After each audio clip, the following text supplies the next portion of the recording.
I'm Jeff Geib, and I'm a Lancaster artist, and I'm about to do the biggest drawing I've ever done in my life.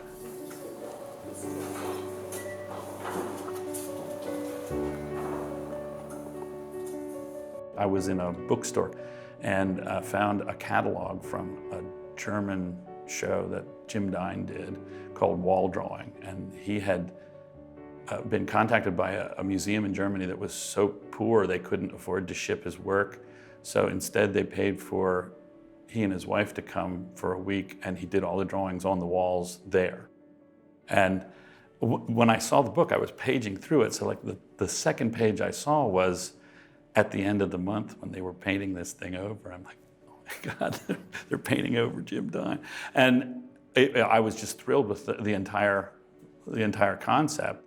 And I knew right away I wanted to do that, but that's a sort of a big ask, and so you're going to wait a long time for an opportunity like that to come up. Except, 5 or 6 years later, Anne said, "Do you have an idea for a large project?" And I was sort of like, "Wait here," and she totally got it.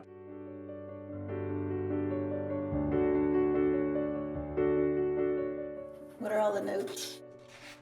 Oh, that's everything that's not a picture in my life. So some of those are due lists. They're gas for car and mower, and somebody's phone number. And then this is a quote, a lot of things like that. As far as subject matter, that's up to Jeff. And I think he has some general ideas, but that's something that I'm not even going to be more specific than that about at this point, because I really want him to have creative license.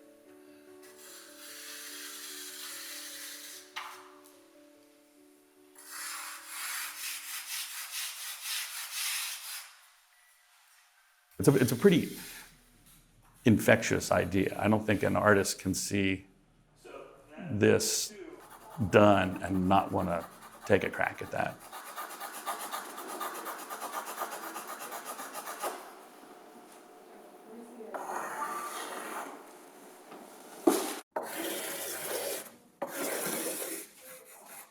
It's a really new, innovative kind of exhibition that we're doing. We're going to do things outside of the box. We're not just going to be a museum of little postage stamp pictures on the wall. We're going to do new things to attract people in and get more of the community involved in what we're doing and experiencing art. Because art is transformative. When you put a pencil to a paper or you put a piece of charcoal to a wall, you're changing something, you're transforming something. And it's not just that physical action, but it can be a spiritual and emotional and psychological change that can happen as well. So art's very powerful, and I want to share that with more people. So there's not going to be a lot here. So there's going to be essentially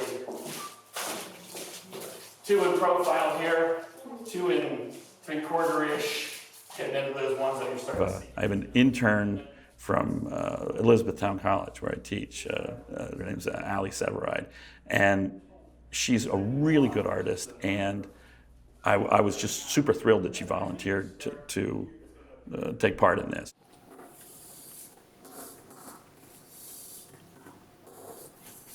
It's a big game hunting arrow shaft, and it's made out of carbon fiber, and it weighs less than the charcoal. So I can, at my widest reach, I could 2-finger it 12 feet in the air. It's amazing.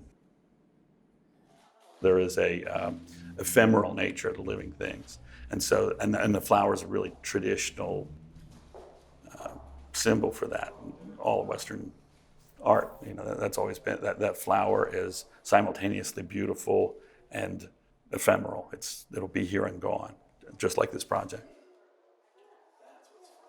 I trust him as being someone who can really draw. There's a lot of trust between us in order to do something like this, and such a big endeavor, because it's got to go well, because it's going to be up for 2 months. So I really think he's so excited about it. I imagine by the end of June he might be a little forlorn, but he's committed to it. So we are going to paint them out. Every artist who makes art hopes that their art lasts, but no artist thinks their art lasts forever. I think the viewer can join with me in a really special way, because you need to look at it during this brief time or it's gone.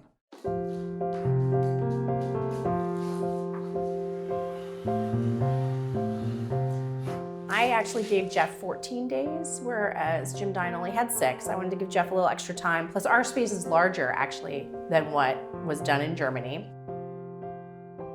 This is the first full day. This is the way I'm looking at it, because when we set the calendar up, when we talked about this months ago, the plan was that we would start today and then would go for 14 days. And yesterday was such a good working day for me. I don't know when I hit the wall exactly, but I think it was about 5 o'clock. So 5 to 10. It feels like every mark in here is bonus stuff. These are the 2 really big walls in here. You know, whenever you hang a show, you want to get on one of these 2 panels because they really hold the room. So these 2 are the ones that I want to start on this and just work it throughout the weeks. I really want to work on for a couple days. This end of it, I'm really not sure.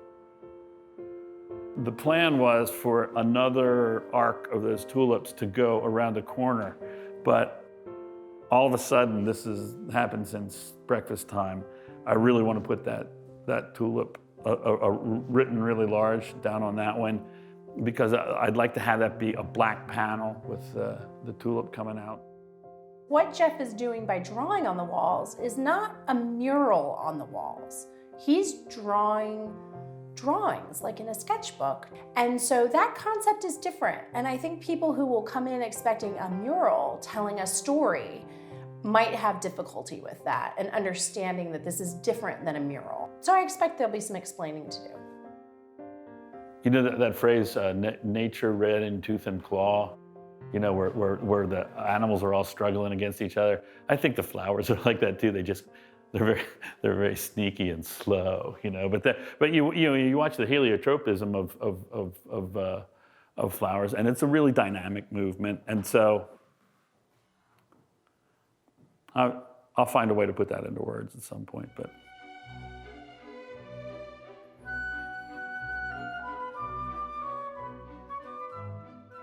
Oh, this is day 5. Oh, that's great, Allie. That's wonderful. This is the site-size drawing. It's the oldest academy in Western art history, Studio Incaminati. They call that the Karachi method. You know, when you see like somebody in a cartoon going "Ooh, ooh, ooh," like that, this is what you're actually doing. Is I'm taking a site measurement and I'm comparing that to my drawing. In a lot of cases, that would be side by side here, and we do a 1-to-1. This is the only chance I'm ever going to get to do whatever this is, like a scale 50 or something like that. This is just getting huge.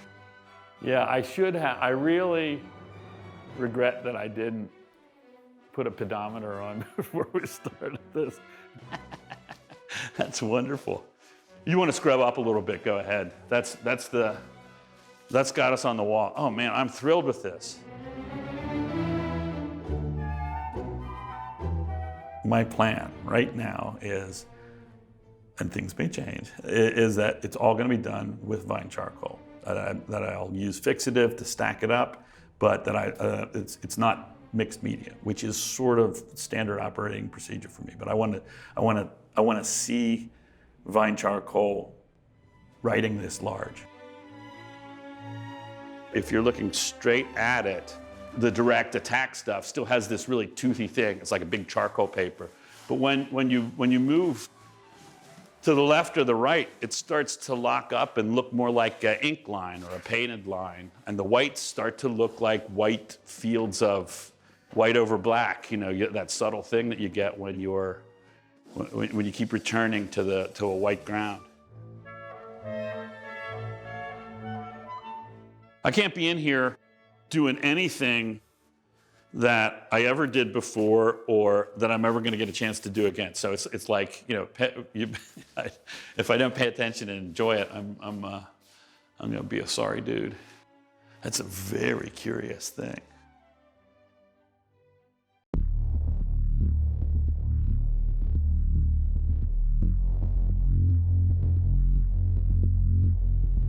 I'm just dropping some contours in, which I could probably do in better light, but I want to draw this whole thing in this light. And then I'm going to be doing rag wipes to take the lights out, going in with the large pieces of charcoal to drop darks in. But for right now, I'm kind of triangulating all these points. That's what puts the V in the vanitas. That's in art history. If you Google vanitas paintings, I bet the first 10 you're going to get are going to have a lot of flowers and maybe some very super ripe or even decaying fruit, and there's almost always a skull in it because it's trying to drive home the visual metaphors that life is fleeting and that the material world is empty. So it's a real, like a big league spiritual metaphor. From entering this door, look how slow a reveal it'll be. Oh, look at this. Now, from this angle, oh, that's great. And the other real payoff is you crave the full face, so you come down here and then you get, I think when you move to those oblique views, that sudden enhancement is pretty engaging, pretty enticing.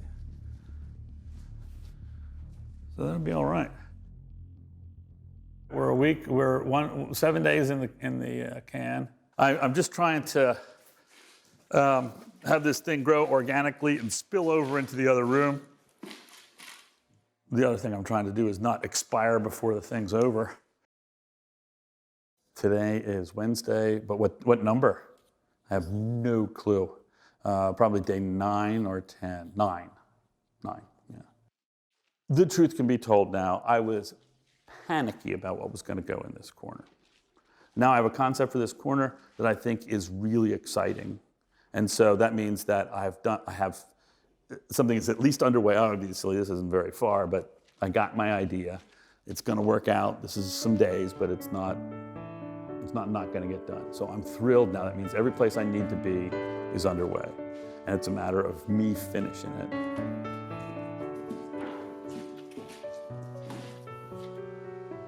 I may never do anything like this again. Yeah, let me say this, it's a young man's game. This makes big physical demands on you, and it's a miracle that I didn't overdo something. I mean, I should be in some lower back pain ward right now, but I managed to not go too far. It took every lick I had. Oh, I'd like to go around on there on roller skates.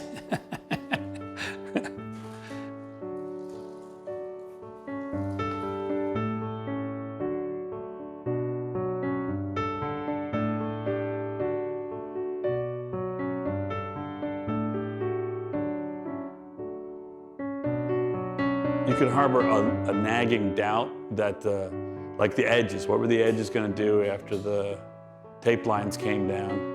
And everything that you do at the edge of a composition, it matters a whole lot. And it's like everything that they were doing was just stepped on a little bit by the tape line. Well, it's just thrilling when a line crosses a margin and there's a lot of lines.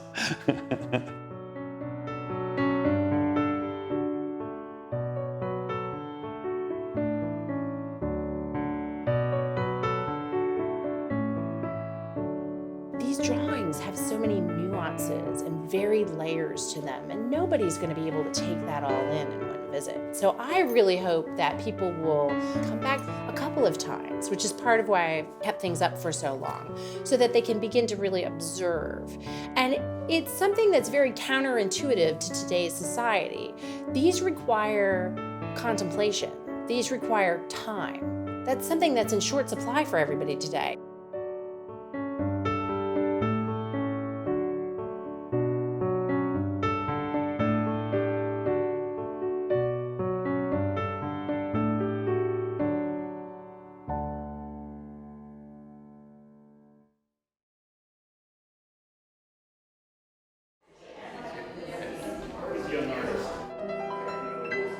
He hit a home run, no question about it. This is big time.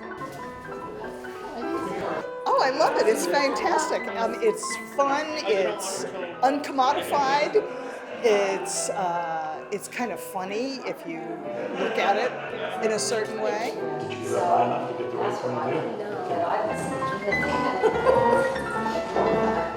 He liked the skull the best.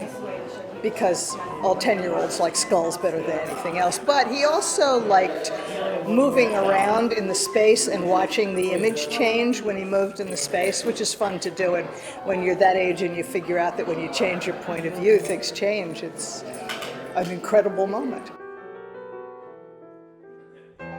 I'm Violet Geib, and I'm Jeffrey's mother, very proud mother, especially tonight. I knew when Jeffrey was young that he was going to have special talents. He drew in perfect perspective when he was a little guy. They're such beautiful marks. They're painterly, they're loose. Yeah, well, that's what, thank you. They feel, right, they don't feel it. And it's everybody's dream of wanting to draw on the wall, isn't it? But when I walked through the door and I saw this, I had tears, I did. And I'm very proud of it. He was very good about this. He did not breathe a word of subject or anything, so it was a total shock. But I'd like to come in when he's working on the new panels in the next room and see him working.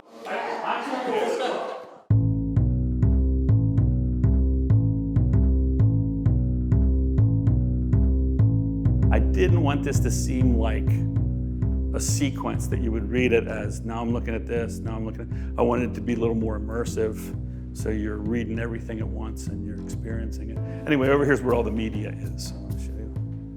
Well, for most of my kids, believe it or not, they don't get out of their home territory very often, so trying to give them experiences at museums and galleries is really important. This is, look at some of these guys, these are just crazy big. We don't often enough get time living artists. You know, you go to museums and you see stuff that's been done many, many years ago and don't have the opportunity to kind of pick somebody else's brain. So this is a great moment for them. Man, this is what it's like. You know, I'm not entirely sure they knew they were going to be, you know, elbow deep in charcoal by the end of this thing, but I knew that once they started shaking hands with it, they would be able to, you know, they would be practically experiencing what we had talked about, you know, when they first came through the door.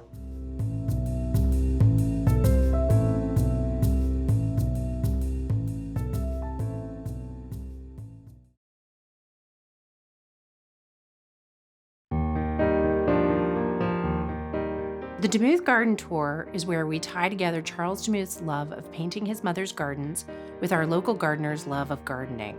And this year, at the Lancaster Museum of Art, Jeff is making the flowers bloom inside on the walls.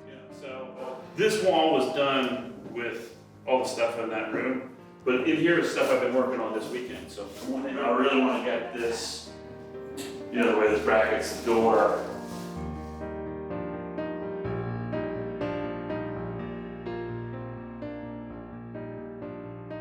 This is the only time anybody has watched you draw. In here. Yes. Tell you what, almost everybody apologizes because they are afraid that I can't draw and talk at the same time. Oh, I know otherwise. No, I can't shut up and draw at the same time.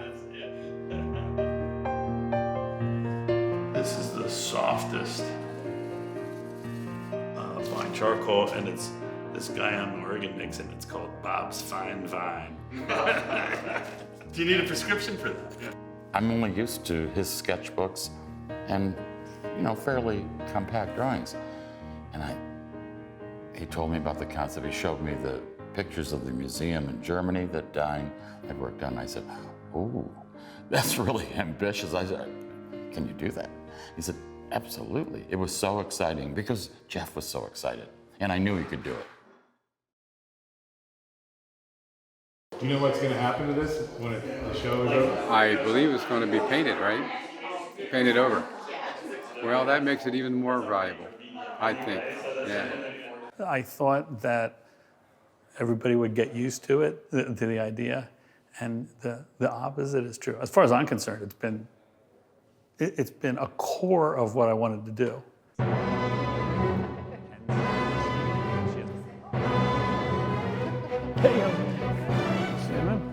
How are you? Very good, sir. Are you nervous? No, I'm not. I'm the soul of Can we just level. auction off one of them? I have a big space in my garage.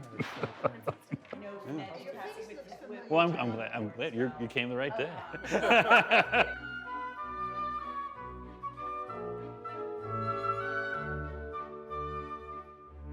gonna do a ceremonial first stroke here, and hopefully Jeff will live through it. Yeah. Well, we should shout out Linda. The first night when we rolled out this project, her question was, "Are you gonna paint?" And I said, and I told her then, and I still, no, I'm not. So that.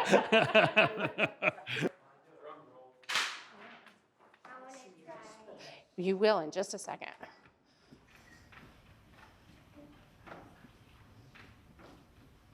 Okay, sorry, excuse me a second. There we go.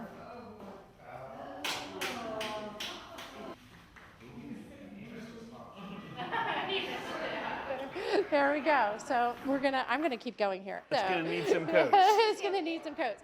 So everyone else, would you join me? Would everyone else join me? Grab a roller. There are some of these that like this, the toning of that was like, it was just hours and hours of work just to get the ground for that. I remember bringing friends here after it opened, and there's a panel at the end of this gallery of a tulip that's probably one of the strongest images in here. And I was explaining how everything was going to be painted, and they said, "Well, not this one." I said, "No, it's the whole thing. It's not. You can't pick and choose." He said, "No, they can take this one and put a new panel here." He said, "You can't let them do that." I said, "I have no say in this. I'm an accumulator, you know. I mean, I frame everything. I buy things, and." But not this one. No, I couldn't take this one home. I really couldn't. When I finished this, that was at the end of a big and exhausting thing, and I wasn't sure about that, but yeah, I'd like to do this again sometime.